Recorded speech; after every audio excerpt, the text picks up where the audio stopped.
Okay, seems like people are starting to join.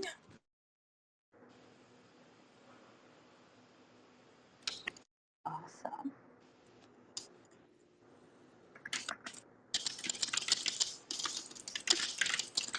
Rachel types fast. I hear that keyboard. Oh goodness gracious. Yes, you don't want to be my keyboard. Oh no.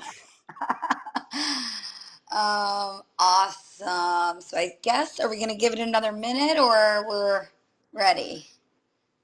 I said let's give it one more minute. But Okay. welcome everyone.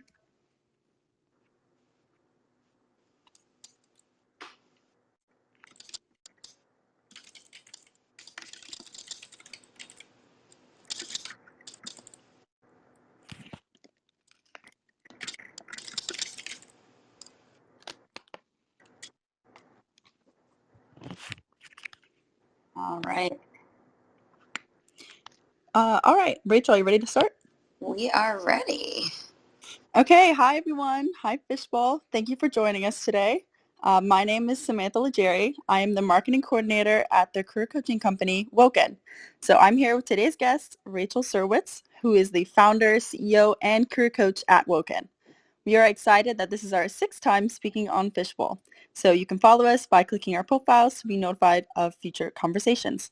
But today we are kicking off our 4th session in a series to highlight professionals who feel engaged in their career paths, learn their stories, and tease out the lessons that you can apply to exploring, identifying, and pursuing your best fit career path.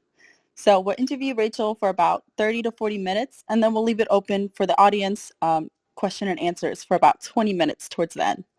So for this, we welcome participation from the audience by raising your hand to join the stage. You can find the button in the bottom right corner, and I will accept it.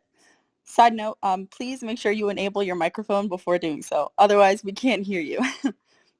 So now we're going to hear a quick introduction into Rachel's background. So Rachel, take it away. Awesome. So yeah, I mean, I could give a high-level overview of my background, and then we're actually going to go super, super deep through each step of the journey. But the quick intro is that I started out in the corporate world in financial services, and then eventually got coaching training, and I did a tech MBA, and have been working on building my own company for the past 5.5 years. And I'm now a career coach with a digital product as well. But that's the quick introduction. Essentially, Woken is here to help professionals be as thoughtful and intentional with career decisions as humanly possible. But today, as Sam said, we're kind of going to dive through each of the steps of, what I did, what worked, what didn't work, and all the different pieces of my journey, the same way we did in past conversations with others. And we're going to look at, how did I make decisions, what worked, what didn't, and how can you apply that as you think about what's next for you in your career. So that's the super quick intro, but we'll sort of start from the beginning and take you through each step of the journey. Yeah, that's exactly right. Thank you for giving us that. So to get into the step-by-step journey of it, I'm going to start off with where did your career journey begin? So what were your earliest experiences of you aiming to figure out your career path? Any situations, triggers, moments? Just what helped you clarify or did not help you clarify what you wanted? Yes. So for, let's say, the majority of my early life, I never really had many experiences where anyone really helped me figure out my own interests, professionally. I was in school, they gave me different projects, I did whatever I had to do. The only career thing that was happening to me was my dad wanted me to be a doctor. And, in his mind, that was just the version of what is the most successful thing he can think of. And so, he would sort of joke about it, but probably be serious at the same time.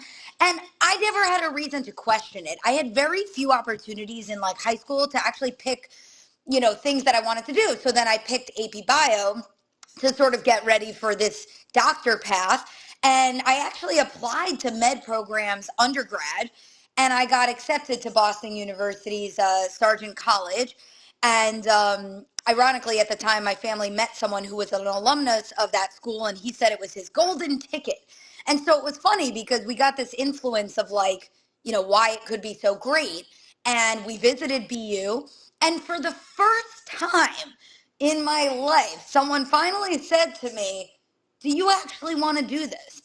And for the first time, I reflected and I said, well, I had done some internships at a doctor's office. I did AP Bio, but everything I did so far to get any exposure to like the healthcare path, in my gut, in the first 5 or 10 seconds, I was just like, I don't think that's interesting to me. I didn't really have like a lot of information. It wasn't the most logical thing, but it was just simply the first moment where anyone said, do you have just an interest in any of this? And my gut was that it didn't really come naturally. It didn't feel interesting. It didn't feel intriguing. I didn't really know more than that, but that was my gut. Obviously, BU is not a cheap school. So what happened was I sort of didn't go for it. It didn't make sense to go for such a specific thing that was obviously costly when I just didn't know yet. And guess what? A lot of undergrads don't know. But, the point is, how do you start that reflection journey? So luckily, I got into Binghamton and I went to Binghamton undecided. And I always joke that that should be the title of my book, because being undecided is like actually such a good thing. And it's okay to say, I don't know, whether it's your major or just, I don't know what's next for me, right? Like the fact that any student is forced to pick a major when they actually don't really know for sure. That's the first faulty problem of that early journey, right? So I went in undecided, which was such a blessing in disguise. And then I picked a major that was actually really broad. Now, I got lucky because literally my roommate did human development, so I just did human development. And so again, there's some decisions I made well, there was some luck. The broad major that I studied allowed me for the first time to say, what do I actually want to get involved with? And I got very involved on campus, and I started for the first time to choose, right? So choice is such a big key word here of like, are you choosing projects? Are you choosing activities? I mean, this goes for anyone in their professional journey. The ability to choose will clue you into what is it you're interested in. So I started getting involved with different things on campus, different internships and different projects. And that's when I finally realized I'm leaning more towards this business world, right? I still didn't know where it was going to take me, but I started to figure out, okay, it's got to be somewhere within like the business realm. I'll pause there quickly. Am I making sense so far through this journey? Yes, you're totally making sense. What's so funny is that I also did the same thing. I was like AP psychology in high school. I was like, yeah, I love it. I'm gonna do this. And then my boyfriend was like, okay, so what do you actually want to do as a career? And I sat down, I looked at the computer, I was like, none of this is interesting. So I went in undecided to college. So that's Oh, totally I love it. relatable. I love it. Yeah, definitely. Okay, so then what was next after that? So finally, I'm like getting this sense of like this business world thing, right? I was like, I did an internship in a boutique consulting firm. I started getting involved on campus with all these different things. I actually took on a project where I just sort of led with my interests. I saw that there were students who weren't getting the proper student advising. And I actually ran a student survey and I aggregated and analyzed all the results, and I brought it all the way up the chain to our provost and our dean, and I showed them all these opportunities to improve because I felt so adamant about like, if a student isn't getting the proper advising and they have to spend thousands more dollars on credits because they didn't know the right requirements, I just felt so like direly, I felt really passionate about that sort of problem. And so in hindsight, if somebody had me reflect on that, you could see how that relates to my life now as a career coach. I feel really it's so important to make good early decisions and have the right support as it relates to your professional decisions, whether that's in school or just for a job. So what's interesting is when you look back, that experience now is so relevant to what I do today, but I didn't have the person who helped me reflect on why did you go do that, right? So it's the active ability to use your intention and your intuition and follow your interests, but then it's your ability to reflect on why did I go get involved in that, right? So it would have been nice to reflect on that earlier, but that was an early experience I took on that I really cared about. And then I thought I wanted to go into the world of consulting. I actually ran 50 networking calls with Binghamton alumni just to try to understand what is consulting all about. that's really where I learned how to, well, I don't know if I'm speaking so much like a professional today. Now, these days, I'm very authentic, but I learned how to speak as a professional.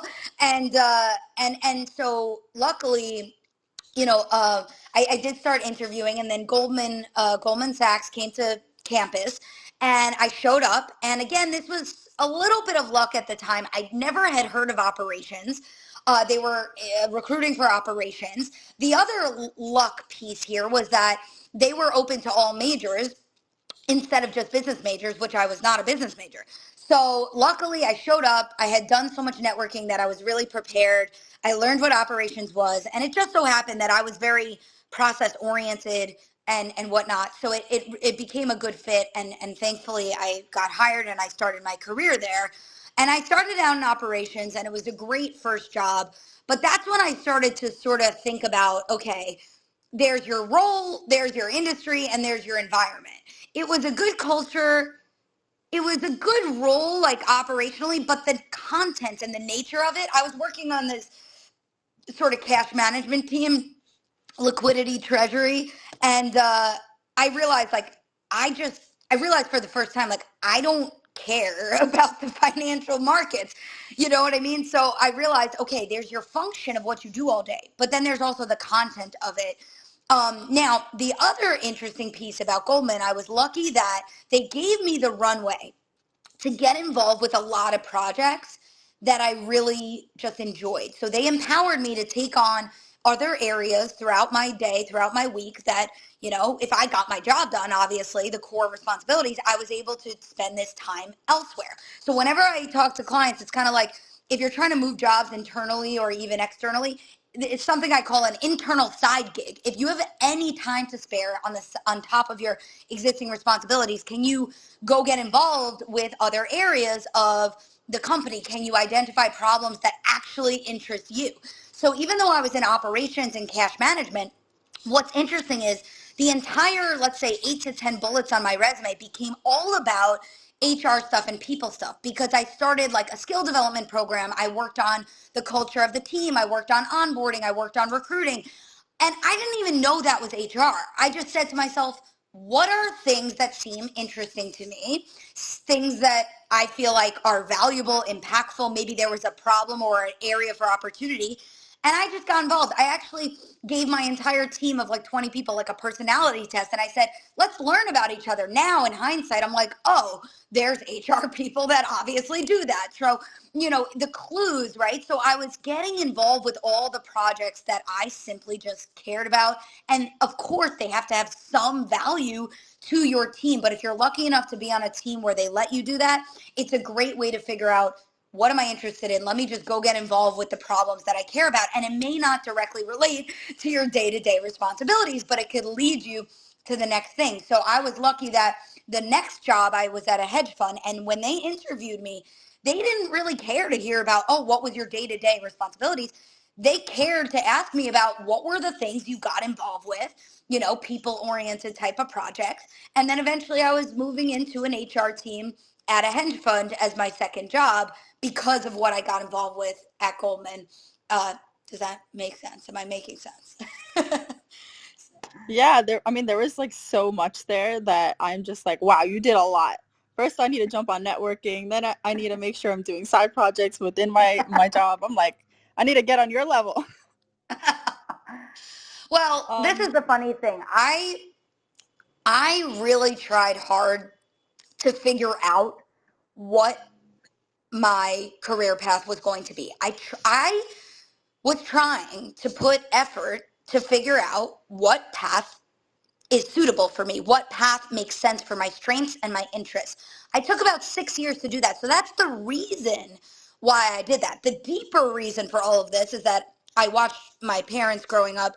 They had jobs that were not the best fit for them. And so subconsciously for about 18 years, I understood the importance and the impact of being in a job that may not be your best fit. Statistically, most employees are misaligned with their job, but I saw that personally. And so that drove me to say, figure it out, right? Now, it's not easy necessarily. I try today to make that easier for other people. But Sam, that is why I put so much effort, because I recognized the impact and the importance of figuring out your path. So that's why I was going so intense with things. But yeah, then luckily my next job was a little bit closer because I finally got into sort of like an HR function, but I was still in I was at a hedge fund. So I was in financial services, didn't really care too much about it. And then the culture and the environment was also very tough. So that second job was a big improvement, right? I keep separating these three parts of the framework: role, industry, environment. So that was a big improvement in terms of pivoting from operations into HR, but I was still in a industry that I didn't really love, and I was still in a culture that, didn't really fit. So it was, with each job change, you kind of want to ask yourself, which of these three should I optimize for? Role, industry, environment. Sometimes, of course, you could try for 2 out of 3 or 3 out of 3, but sometimes if you're making a bigger change, you may just want to say, which one of these do I want to optimize for? So for that second job, moved into the HR world. And then, I was there for about a year, and that could be a whole other topic for another day. If anyone's familiar with Bridgewater, it was a very interesting experience. And then from there, I left, and I actually was receiving career coaching at the time. And when I was receiving career coaching, I realized there's so many ideas that I have of how I could actually help this career coaching program be better. And that's when I started noticing, okay, maybe what are my strengths? Like, what exists today in the market with career coaching, and like what could I do? And is that different? Is that better? How does that fit with what other career coaches do? I will also take a quick step back, and just to add another component, on the side of my job, I actually decided to volunteer.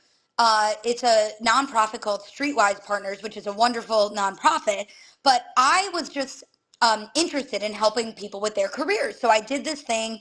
It was 13 weeks. I did it for 3 cycles, and you get paired up with a mentee and you help them with their career.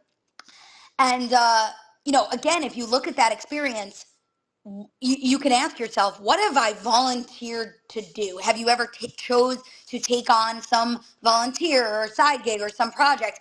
That was yet another thing I chose to do in my free time, and I really enjoyed it. And then, again, later on, I was like, all right, maybe this is a thing I could like go, get formal training to do. So again, the ability to have that choice and to go figure out what you want to get involved with.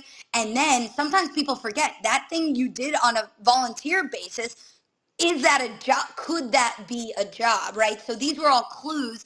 Now, ironically, I was also referred to a lot of people on the side of my job to help them with their careers. So I started to notice a lot of patterns of, what are people facing with jobs. So about 5 years on the side of my job, I was just talking to people informally. I noticed a lot of those patterns. So then by the time I was receiving career coaching, I had been helping other people for years. That's when I really said, all right, maybe I should lean into this, right? So I found this coaching training program at NYU. It was a diploma. It was 4 classes, really not a huge deal. I didn't go get a master's for it. I just said, you know what? There's these 4 courses. It wasn't like super expensive. And I was like, you know what? This isn't really how I would guide a client today, but I didn't really know where it would lead me. I just said, you know what? This coaching thing looks interesting. I don't know if I'm going to be a coach. I have no idea where it's going to go, but to get trained up and to improve my skills in an area that feels interesting probably can't hurt me.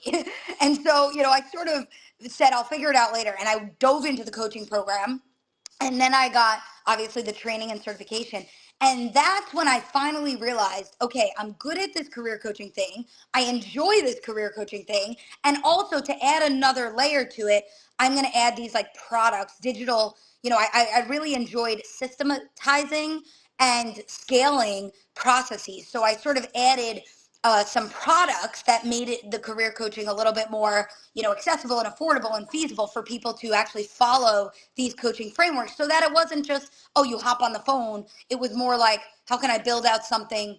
I sort of noticed a gap in the market where, people did career coaching and they just hopped on the phone and then they hung up. So I said, how can you have digital tools that allow you to really do career coaching on an everyday basis, or however many, throughout your week, basically. So I was sort of noticing what I was good at. I was noticing what I liked, but I was also noticing what's going on in the career coaching market today. And all of that allowed me to figure out, how to proceed. Now, the key thing about entrepreneurship at this point, I didn't say, oh, I want to start my own company. I said, I really believe in helping people clarify their career path. I think I have a way of helping people do that. If I saw another company doing it in that way, I would have probably just joined them. So deciding on entrepreneurship is like a whole separate ball game. I wouldn't say it was like my first choice. It's a very hard path to go down, but I felt like I identified that that was the thing that I should do, right? So when you feel intuitively aligned with like, I know what I'm meant to be doing, you just do it, right? So yes, this is a hard journey, but because I felt like it was right, I just sort of obviously like went with it. But it wasn't like I went in saying, I definitely want to start my own thing. What should that thing be? I was basically saying, what am I good at? What am I interested in? And then where and how can I go act on that? Does that make sense? Yeah, it does. It's like you saw a need in the market and you want to help others not go through what you went through when you were younger. So it makes complete sense. Yes, exactly. Yeah. Yeah. So thank you for like going through all of that. Is there any last things you want to add, or we can jump into analyzing each of your steps? Um, I think that's the main storyline. For the most part. Yeah. Yeah, I mean, that was perfect. And there was so much there, so I'm eager to get into analyzing all of it. Um, so I'm just gonna start with the first question I had, which is how or when do you know whether to take or ignore career advice? Because I feel like you hear that thrown around so much and you kind of don't know how to filter it. Yes, this is a great question.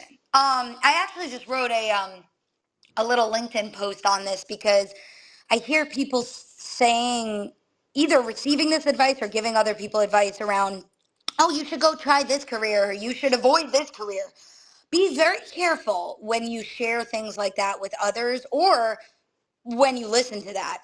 And actually, you're reminding me of a story because when I did my first internship, my boss, I was telling him because at the time I was sort of thinking about HR. This is when I was an undergrad and I got steered away from it. He said to me, "You're too dynamic to be in HR." And I'll never forget that line. I don't know why I'll never forget that line, but I just was taken aback. And I I guess I partially listened to it, but I also happened to receive that job in operations. But that line made no sense whatsoever. Okay? Okay, I'll tell you why. Number one, yes, very dynamic. I'm screaming right now. I can't help it. Sam knows I got energy, and that's what happens when you're passionate about things, right? Figure out what work you're passionate about. Um, but the thing is, there's so much dynamic people and innovations in the world of HR. So what a it was like a sort of a horrible thing for someone to say. Also, HR is such an important thing and needed so much innovation, right? I think a lot of people have stereotypes about certain jobs, and especially this was, what year was this? This was about 10 years ago. So, maybe people saw HR as a little slower, a little bit more traditional, a little bit more of the, let's say, operational side of things. No. Today, how valued I think HR is, I think it's grown exponentially in terms of how people view the talent side and the recruiting side and the HR side of a business, because of how important people are with remote work and taking care of our people. Now people value that. And so you want to be very careful because who's to say that that one person can predict the way the market's going to evolve or the way that you're going to evolve. And guess what? If you're the most dynamic person in a sleepy, department, guess what? You're going to be the leader who's paid to innovate because you're going to be the one person who stands out. So be very careful when someone else has an opinion for you or about you. Now, what's interesting is even when they share with you their own perspective, they may have a job that you would hate and they would love, or maybe they have a job that they hate but you would love. So you have to be very careful when giving and receiving, let's say, advice or opinions. So when it comes to career pathing decisions, you really want to ask for information and you want to get data points, you can leverage their exposure, but be very, very careful of opinions and context, right? What if they had a one-off weird scenario? That's what is driving their situation, right? So try to get facts and information. If you're concerned or hesitating about something, turn that into a question where you can understand the true information. Better yet, go talk to people who, 2 or 3 or 4 or 5 people or 10 people in that same job at different companies. That's where you can really connect the dots and understand deeply how does that role actually exist. So be very, very careful. And I'll just end with, like, if you truly need support and guidance, a career coach is great. You want to be wary because mentors can be good, but they may not be trained in coaching. And so can they give you perspective or wisdom from their life? Sure.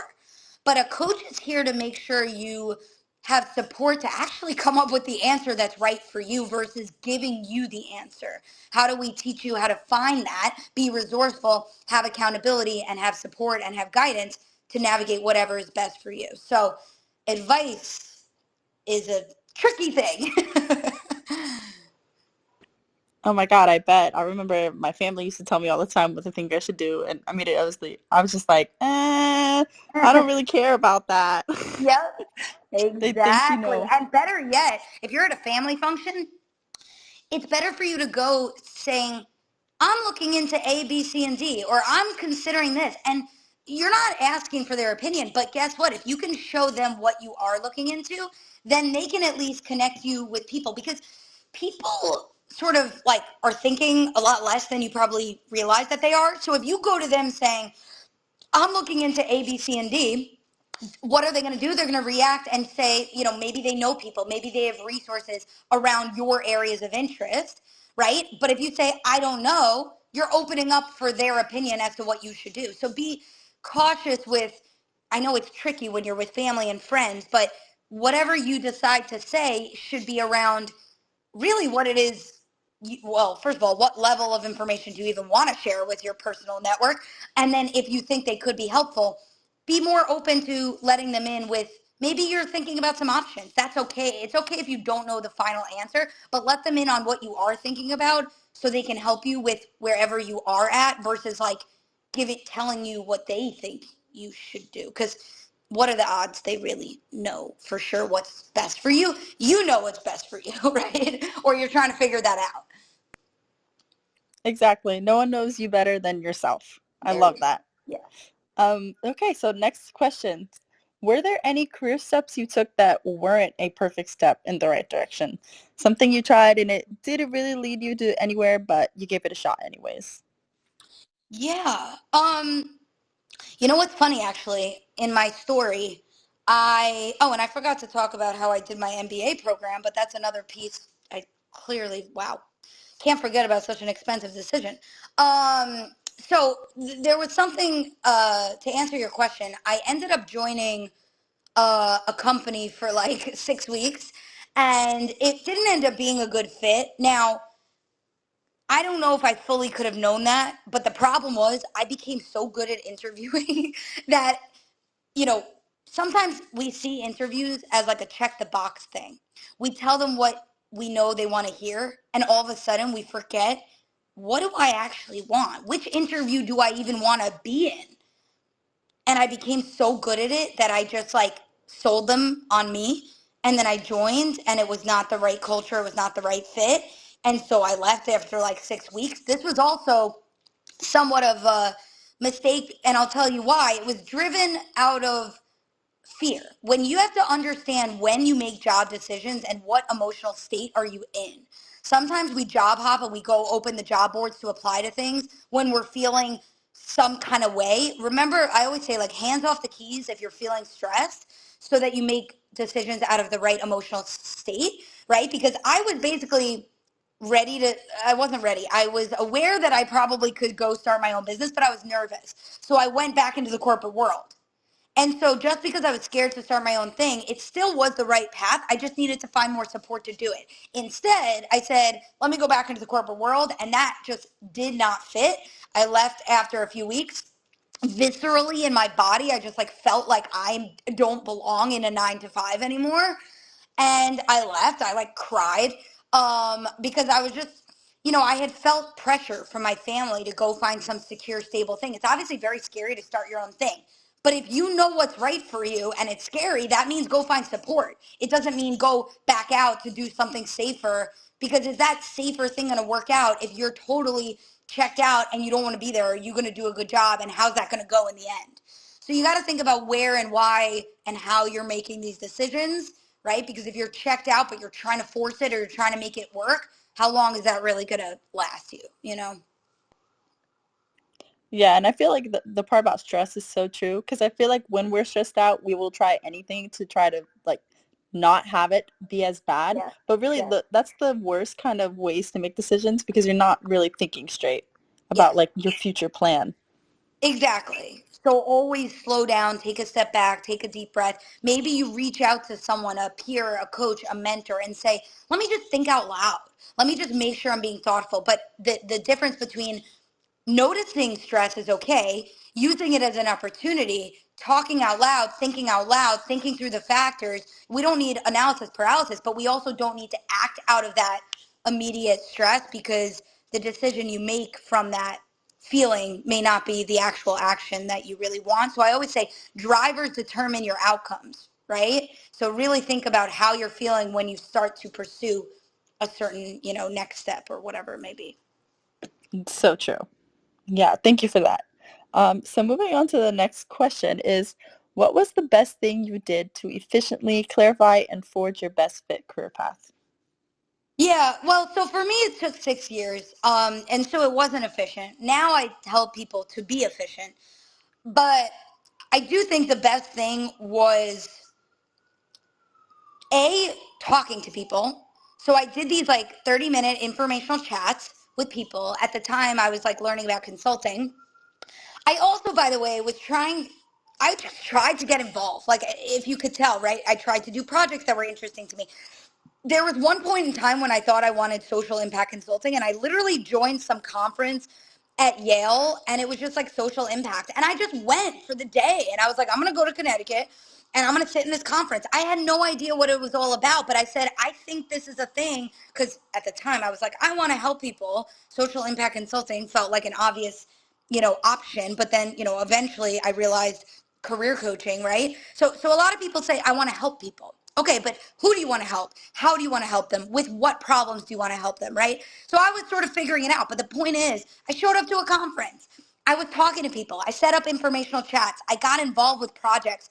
I just led with my interest. So it's a matter of like effort, just like trying things, whether you're talking to people, trying projects, and putting in that intentional effort and time, but also reflecting, right? So say you did, like I did this volunteering career coaching activity, or I went to the conference, or I spoke to somebody. You want to do these things, and then you want to actively reflect on, like, what did I like? What did I not like, right? How do I take the next step forward? How do I get a little closer? Now am I realizing things that are a fit or not a fit, right? So learning and figuring out your career path, it is a journey. And I wish I could show a visual here. But there's this, if anyone knows design thinking, there's this crazy little squiggle image, and it's sort of this squiggle that goes everywhere. That's kind of what career path exploration feels like, because it's a little all over the place. You have to keep moving yourself forward, but there's going to be ups and downs. You're going to realize there's roles or industries you thought you were interested in, and then guess what? You're like, wait, that's not a fit. We have to say, okay, there's options, there's learning, there's effort, there's reflection. It's going to be a lot of twists and turns, but if you keep going with that focused effort towards figuring out your path, you will eventually reach that point of saying, okay, I actually have learned enough about what's out there, and I've learned enough about myself that I can feel confident in, what I really want to pursue. So little bit of effort, little bit of reflection goes a very long way, but being open to knowing that it's not a straight line. It's not going to be like, I look into this one thing and that's it. Now I know my path. You might look into 5 different roles and 5 different industries, but if you break it down and make it practical and say, I'm going to learn from these professionals, I'm going to compare and contrast and prioritize the differences between these roles, there's a way of making it easier. So I guess the other piece is trying to find support. It can feel overwhelming at first, but if you have a process, if you have support, if you have people around you, I think our world is very used to career paths being like oh, I'm never going to figure out what I actually want to do. And like, I'm disengaged at work and that's normal. You know, I'm here to sort of remind people that like with a little bit of effort and focused time, you can actually practically get to the point of saying, you know, I know which path actually is suitable for me. So just remember that that's feasible. And as long as you stay a little organized and have a little bit of guidance, you don't have to go it alone. Have a little guidance as to how to go about that journey. Have a little support through the journey, and you will get there. So I guess I'm giving you many more than just one answer here, but that's my long-winded way of saying that you can and should find a job you love.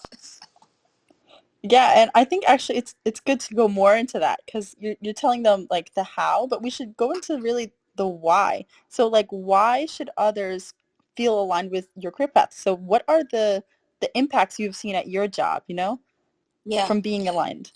Yeah.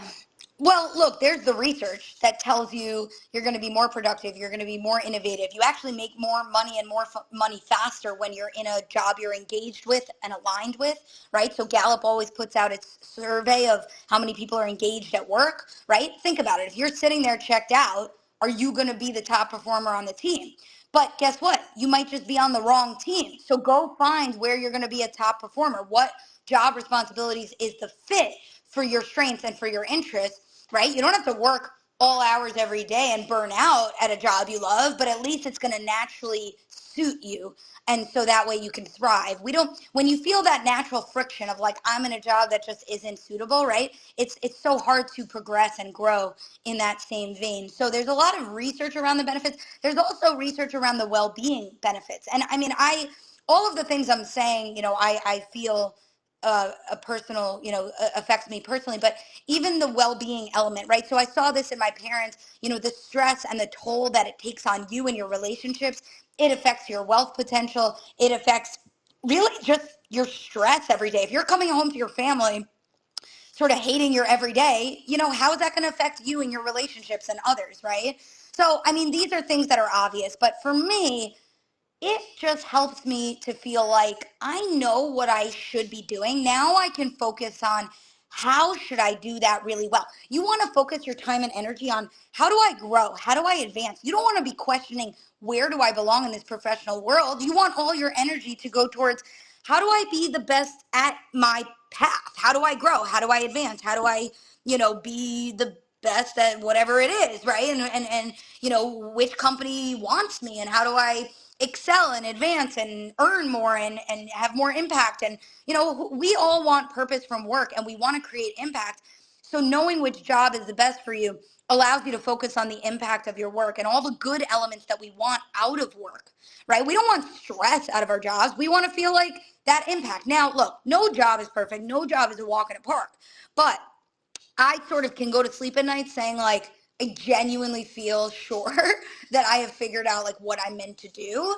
And that feeling is like irreplaceable. And I help my clients, they feel stuck and lost and confused. And then on the other side of the coin, they feel relieved and excited. So that's the feeling you want to embrace so that you can focus on all the rest, about work and how to do well at your job and not like all the energy and time devoted to, is this even the right job for me? I mean, you know what I'm saying? Does that make sense?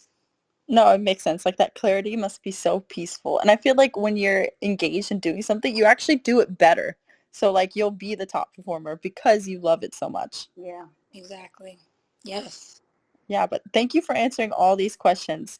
Um, I'm going to open it up to audience Q&A next. If you want to say anything really quickly before I do that, feel free. Otherwise, I just want to give a quick side note to the audience. Before you click to join the stage, make sure your microphone is on so we can hear you guys. And by the way, the button should be in the bottom right corner. So yeah, Rachel, any last words before I open it up? No, I'm ready for any and all audience Q&A. And if there aren't, we can, of course, keep riffing on certain things, but happy to take any questions. Yeah, And guys, yeah. don't be afraid. Put the just click that button in the bottom right corner. Otherwise, we have a bunch of more questions we can ask. Yeah, let's see if anyone raises hands. If not, let's keep going. And please think of any and all questions we can answer. But in the meantime, Sam, let me know what else would be good for us to review.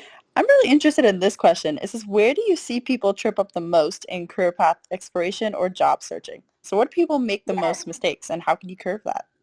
Yes. So with career exploration, people trip up over, like, am I capable of this path? Or, is it feasible to make a pivot mid-career? Or, you know, there's a lot of questions. And by the way, all these questions are valid. But I think people forget that with information and informational chats, you can actually learn from people who have made that mid-career pivot, and you can learn the reality and you can learn the nuances. And then when you have all that information, you can make a decision. So don't get stuck. Like, your questions are good, but just make sure to get those questions answered. And then with information, you can make decisions. People have made career pivots, and maybe there's some time consuming element, maybe there's some costly element of upskilling, but we don't know until we learn about how do people pursue this. So allow yourself the opportunity to have the information before you make those decisions, instead of like ruling yourself out of something before you fully understand it.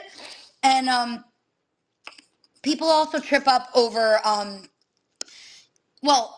when we help a client, of course, we do it in like a fixed time frame so that you can really feel like you can get to the end of the road. When you're doing career exploration on your own, I think sometimes people do networking and then they don't really know, like, how can I use this time by learning from another professional in like a good way? Sometimes they hop on the phone and they're like, what is your career path? And they don't really know what to ask. And so with what we do is we make sure that those informational chats are really creative, concrete questions so that you can get a deep, accurate understanding of what those roles are really like. The other thing that's really important is understanding the iterative nature. So every time you have a call, you need to reflect and say, what did I learn? And does that lead me to the next step?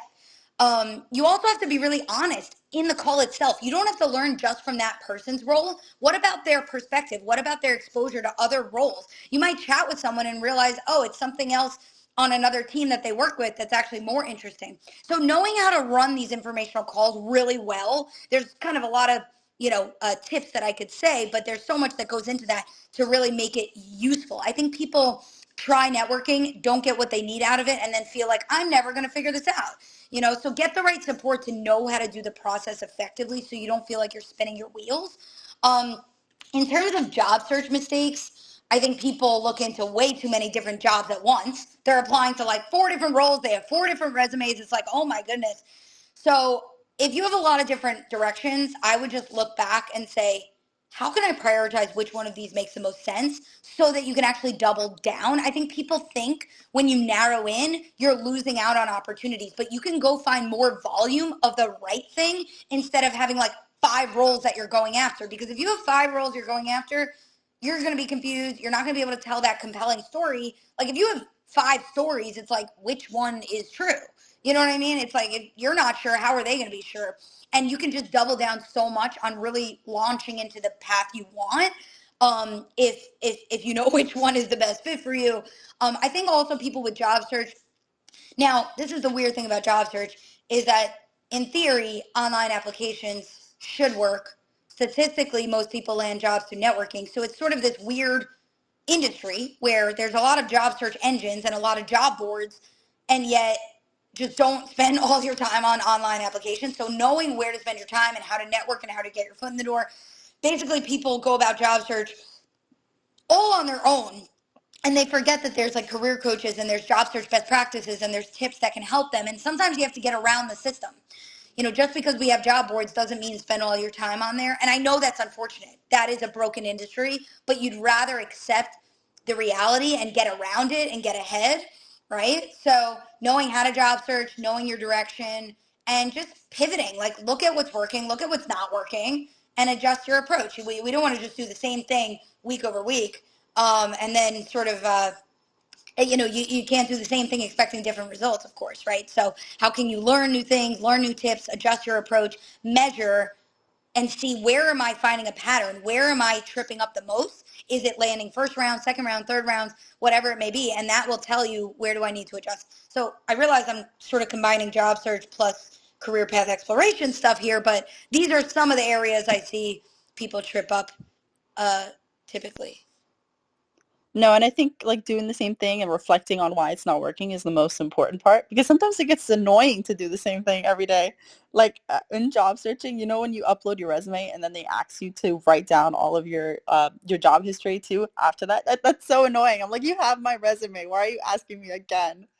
Oh So then yeah, this stuff takes time. You got to be well. exactly. That's probably the best piece of advice. Is I'm such a stickler, when it comes to my clients. It's like, how are you literally spending your time? Like, literally show me your calendar, right? We've gotta look at what are you physically doing, right? And that's so important, right? So it's one thing to know the best practices. It's another thing to see like, but what am I actually doing day to day? And you gotta, with job search, you got to treat it. I actually have a blog called like how to be the CEO of your job search, because you've got to be very self-aware. Like as an entrepreneur, I have to be able to say to myself, what am I doing that's probably wrong, or what am I uncomfortable, or like where can I look at my own faults here? And with job search, you have to do the same thing, because if you're too uncomfortable to stare at what you know deep down you're doing sort of incorrectly, and you're like aware of it but you're too scared to change it, that's just how you're going to waste time. So be willing to get uncomfortable with yourself and say,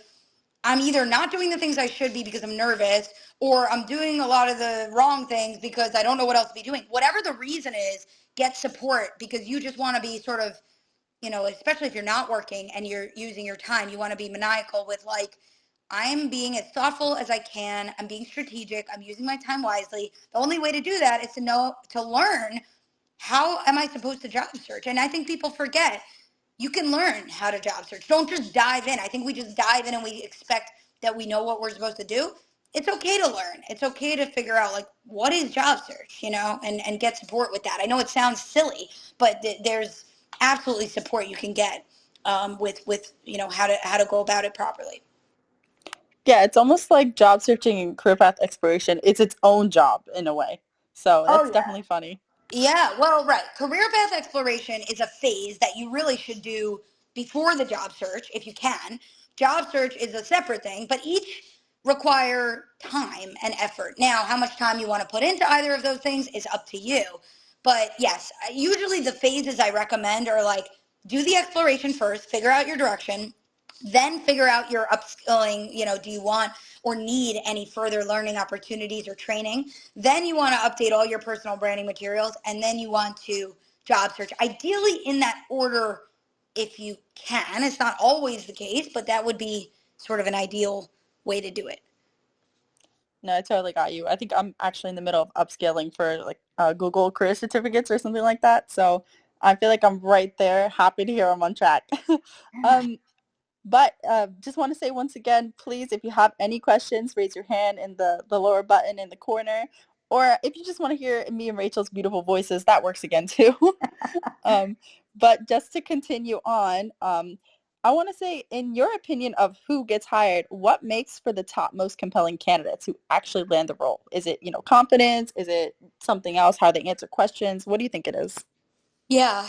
I always say, like, with an interview, it's obviously the skills have to be there. Like, even if you've done the same thing in a different context, like it could be transferable skills, but you do have to show that you understand the requirements of the role and that you've done it in some way or shape before, and you can show and tell those stories. But you also want to build rapport, and you want to get along with people, and you want to show that, like, oh, we could have fun working together as colleagues all day, every day, right? So it is the culture fit with their style and the personality and the values of the company. And usually there's behavioral questions around your sort of behavioral side of you, the soft skills side of you, right? What you value and how you approach work and how you think about work and things like that. And then there's the hard skills of like, do you have this experience? But the other piece is being able to communicate. Sometimes you're very much a fit, but if you're rambling or if you're not making your impact clear, you should really think about some mock interviews to make sure that what's interesting about interviews, it's a different style of speaking. So doing a mock interview or multiple mock interviews is definitely a great idea, because you really want to get used to, how do I think on my feet? How do I organize my thoughts? How can I speak both comprehensively and concisely and structure my ideas clearly? And that's the thing. If you can be comprehensive to show that you're thinking about all the important things, to me, that helps the interviewer walk away saying, okay, I could trust this person to operate independently. But how can you do that concisely? It's not easy. So you have to get into the muscle memory of like, how do I answer interview questions in 2 minutes? How do I structure my thoughts? I might be communicating differently than I would otherwise in a different conversation. So you want to get used to that and get comfortable so that in the moment you could focus on how can I best answer this question rather than, oh, this feels different. Like physically your body is going to feel different because the way you're speaking, right? So you want to get comfortable with that out loud practice. I can't say enough. Out loud practice during interviews is just going to be such a game changer before you walk in to that interview. The other key obvious thing, obviously this talk is all about career path exploration, but you don't want to just tell them what you think they want to hear. They will smell that. They want to hear someone who is genuine and authentic. Like if you're being cookie cutter and just like saying generic jargony words, that is not the person. They have to get to know you. They have to believe that you are the right person, right? And so you have to sound like somewhat enthused or maybe enthused about the work and the role. Remember, I always say networking and interviews are a mirror into the job. What conversation do you want to be a part of? What problems should we be discussing? What are you excited about with work, right? And there's so many different lanes you could go down. Now, sometimes we do have to go after jobs just because we need something quickly. But even then, find a way to like resonate or show some excitement about something, some innovation or some impact. If they don't hear that energy. And what's interesting about that, by the way, it comes back to communication. If you're kind of like a shy person or a quiet person or a monotone person, it doesn't mean you have to be someone you're not. But again, I would do mock interviews to make sure that your tone. Sometimes there's any number of styles of speaking. I have a client, she speaks, kind of quickly with an interesting dialect. And so it's not to say she has to be someone she's not, but how do we make sure you're speaking with the right pace, with the right length, with the right tone, with the right energy? Again, it's not to say everyone needs to go after and speak the same way, but it's like your communication, your energy, your tone, that's an element as well as the nature of the words of what you're saying as well, right? But again, if you have 2 or 3 or 4 different directions you're pursuing, I would really just stare at that and just say, like, does it make sense for me to be going after so many different things? Which one of these is the greatest fit for me right now? And remember, nothing's permanent. Maybe you go into a certain role right now, and then eventually you move into the path you want if it's not immediately available to you. But get clear on your strategy and your direction so you can get behind the story. If you have a compelling story and you believe it, they're going to believe it. So really, half the battle with interviews is like, can you be self-aware and can you answer the question for yourself honestly first? That's actually really what career path exploration is all about, is take all the interview questions that they're going to ask you, answer it for yourself when no one is asking it of you, get the genuine answers, and then later when you have an interview, it's just going to sound so much better because you've actually found the answer. Interviews are not a thing where it's like, let me prepare this fake answer because they're going to ask me. It's like, no, like have the answers, get the answers, and then you're going to just have to regurgitate it to somebody, but it's going to sound so much more compelling and authentic because the answers are going to be real. If you hear yourself checking the box, take a big step back and say, what conversation should I be a part of, 100%. And I also just want to add about the interview questions and answers. Rachel has actually been posting, how to answer like difficult interview questions, like, what makes you unique, or, tell me about a struggle you had and something like that. And a lot of what she says is actually to be honest, because people will understand that you're human and they just want to hear how you fix it or you're working on it so that they trust you in the role you're in. So I agree with that 100%. Just wanted to highlight that. So we have about 5 minutes left. Additionally, like I said before, if anyone has questions, please feel free to raise your hand. If not, I think one last question I would like to ask Rachel, and then we'll start wrapping up. Does that sound good, Rachel? Yes. Oh, perfect. Okay. So I want to ask, what would you tell a young person who's trying to identify their best fit career path? Now, I actually have my friend right now who is struggling with that. I think you said, what was it? Analysis paralysis. That was funny to me. If So you're in analysis paralysis, I'll say it a short way.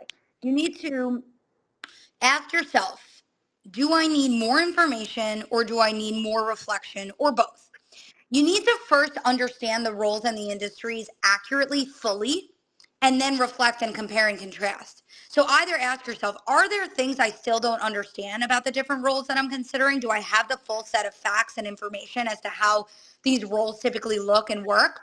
And if I have that full understanding, then you can sort of go to the drawing board and say, how do I compare and contrast these? What is standing out? What are the differences? What feels better or worse, or why? If there's two different roles on your radar, how do they differ and what's better and worse for you and why, right? So any two roles that differ, you will likely have an opinion as to like what is the difference between them and how does that relate to you.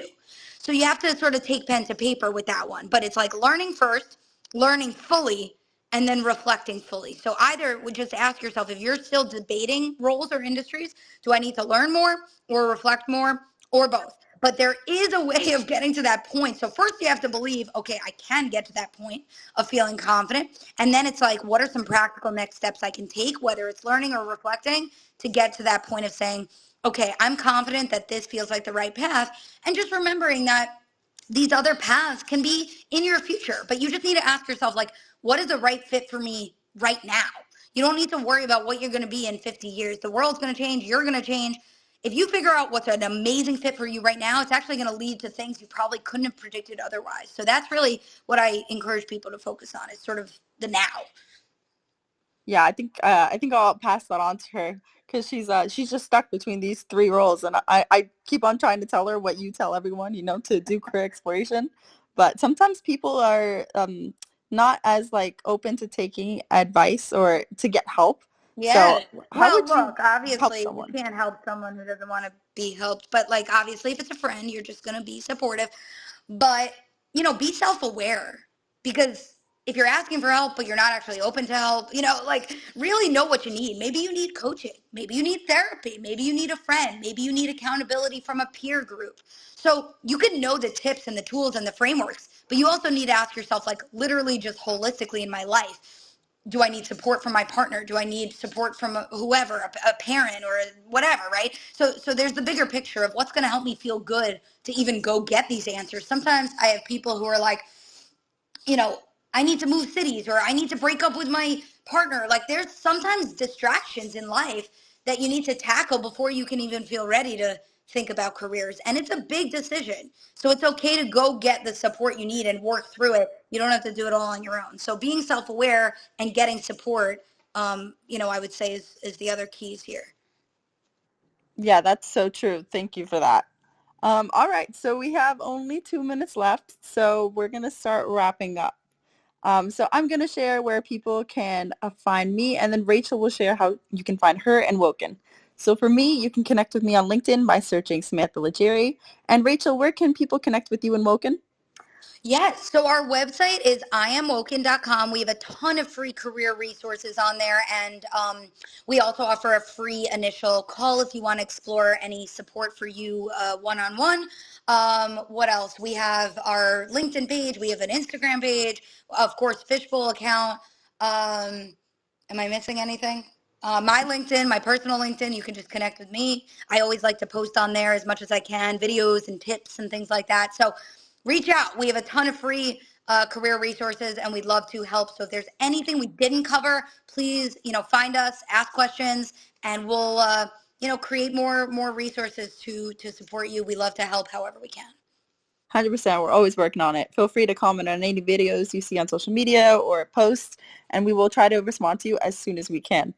But for now, this is the end of our discussion. So I just want to thank you all for joining. If you enjoyed this conversation, please follow us on Fishbowl by clicking our profiles so you'll be notified of future events. We actually have another event coming up in July, so stay tuned for that. But yeah, for now, this will be goodbye, and thank you so much for joining. Thanks, everyone. Thanks, everyone. Bye.